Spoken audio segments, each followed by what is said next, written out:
How to share routes with friends using Citymapper. To share routes with friends using Citymapper, you have to follow the steps. First of all, you have to go and log into your account, and then you need to plan your transit journey by entering your destination and selecting your preferred transit option. For that, go ahead and select Get Me, and then select where you actually want to, and then end your location. Once you've selected your route, look for the option to share the route with friend.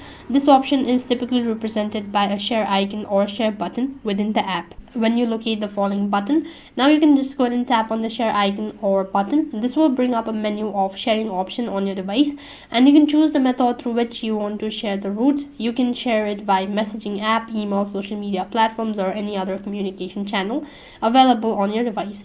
Then you can just go ahead and select the contact or the recipient with whom you want to share the route. You can enter their email address, phone number, or select them from your contact list. Now you can add a message or a note if desired, and then send the route sharing invitation. Your friends will receive the shared route information along with any additional details or instructions you've provided.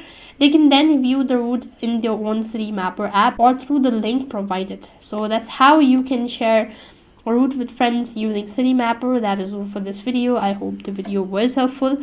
Make sure to like, share, and subscribe to our channel. Thank you for watching. See you in the next video.